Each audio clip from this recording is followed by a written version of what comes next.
இவங்கள சொல்றாங்க.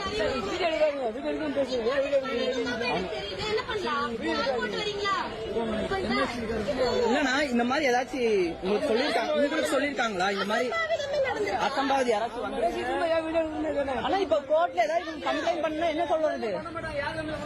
நான் இவங்க பண்ணுவாங்க. அவங்க ட்ரெஸ் அவங்க உரிமை. ஓகே, உங்களை யாரும் ஒண்ணு பண்ண போறதில்ல. நீங்க எல்லாம் ஒழுக்கமா இருந்தா போதும். என்ன போடணும்? எங்கேயோ வாங்குங்க. இது பப்ளிக் மார்க்கெட். வர்றவங்க கொஞ்சம் டீசெண்டா வரணும்னு எதிர்பார்க்கிறேன். அவ்வளவுதான். மற்றபடி ஆறாவது ஏதாவது பண்ணிட்டா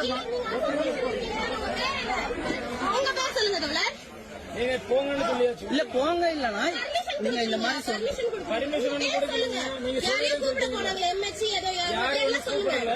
சுதந்திரம் சொல்லிட்டீங்க. நீங்க போய்க்கிறீங்க. என்ன பார்த்த உடனே இப்படி அரைங்குறைமா ட்ரெஸ் போட்டு பூ மார்க்கெட்ல வரீங்க.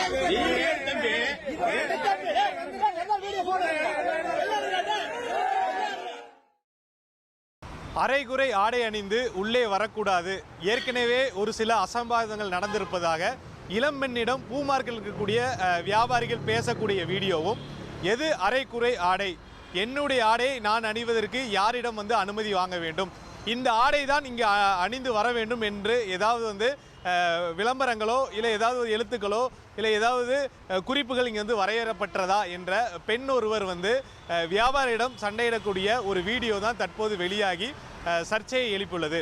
கோவை மாவட்டத்தில் இருக்கக்கூடிய பூ மார்க்கெட்டில் கடந்த 21ஆம் தேதி வீரபாண்டி பகுதியைச் சேர்ந்த ஜனனி என்ற பெண் தன்னுடைய ஆண் நண்பருடன் அங்கிருக்கக்கூடிய பூ மார்க்கெட்டுடைய பூக்கள் குறித்தும் அவருடைய படிப்பிற்கான ஓவிய சம்பந்தமான படிப்பிற்கான அந்த பூ மார்க்கெட்டுக்கு சென்றிருப்பதாகவும் அங்கு வீடியோக்கள் எடுத்திருக்கும் பொழுது அங்கு இருக்கக்கூடிய ஒரு சில வியாபாரிகள் இந்த பெண்ணிடம் அவருடைய அணிந்திருந்த ஆடை குறித்து சில கருத்துக்களை வைத்ததாக கூறப்படுகிறது.